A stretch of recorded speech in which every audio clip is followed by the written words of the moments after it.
या बातमीपत्राचे प्रायोजक आहेत विराट मॉल, भारतातील सर्वात मोठं झालं. वधूवरांसाठी लग्नाचा बस्ता, fancy dress material, gentswear, jewellery, shopping, खेळणी व इतर बरेच काही एका छताखाली. या पहा, विराट खरेदी करा आणि विराट डिस्काउंट मिळवा. विराट मॉल, अक्कलकोट रोड, सोलापूर. आज देश उजव्या आणि प्रतिगामी लोकांच्या हातात आहे. हे सत्ताधारी समूह धर्मनिरपेक्ष आणि लोकशाही मूल्यावर आधारित संविधान बदलण्याची भाषा आणि सूर निघत आहे. हे कदापिच चालणार नाही.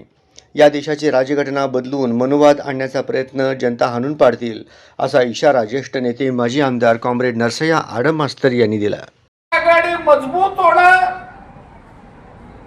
त्यातले जे छोटे पक्ष आहेत त्यांना सन्मान देणं, काँग्रेस पक्षाने मोठ्या भावाची भूमिका त्यांनी योग्य रीतीने बजावलं पाहिजे. डावे पक्ष असतील, लोकशाहीवादी पक्ष असतील, प्रांतिक पक्ष असतील, त्यांनी त्या पद्धतीने योग्य वागणूक दिलं पाहिजे. मार्क्सवादी कम्युनिस्ट पक्षाच्या वतीने महामानव भारतरत्न डॉक्टर बाबासाहेब आंबेडकर यांच्या 67व्या महापरिनिर्वाण दिनानिमित्त दत्तनगर पक्ष कार्यालय येथे रंगाप्पा मराडी व कुर्मय्या म्हेत्रे व पार्क चौक येथे आडम मास्तर यांच्या हस्ते पुष्पहार अर्पण करून अभिवादन करण्यात आले. यावेळी एम एस शेख यांनी संबोधित केले. पूर्वीच्या काळामध्ये सवर्ण हे पिळवणूक करायचे आणि भांडवलदारांना साथ द्यायची. आत्ताची परिस्थिती सुद्धा तशीच आहे.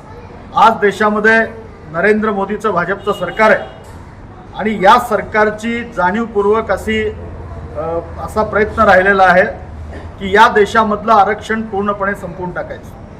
सूत्रसंचालन व आभार प्रदर्शन ॲडव्होकेट अनिल वासम यांनी केले. याप्रसंगी नसीमा शेख, शेवंता देशमुख, सुनंदा बल्ला, लिंगावा सोलापुरे, वीरेंद्र पद्मा, बाळकृष्ण मल्ल्याळ, विजय हरसुरे, नागेश म्हेत्रे, नरसिंग म्हेत्रे, दाऊद शेख, जावेद सगरी, अभिजित निकंबे, दत्ता चव्हाण, प्रदीप मरेड्डी, बजरंग गायकवाड, बालराज म्हेत्रे, सिद्धराम गडगी, युसुफ शेख, संजीव ओंकार, गोपाळ जकलेर, मल्लिकार्जुन बेलियार, सनी आमाटी, अंबादास बिंगी, नितीन गुंजे, गंगाराम निंबाळकर, अंबादास गडगी आदींसह कार्यकर्ते मोठ्या संख्येने उपस्थित होते.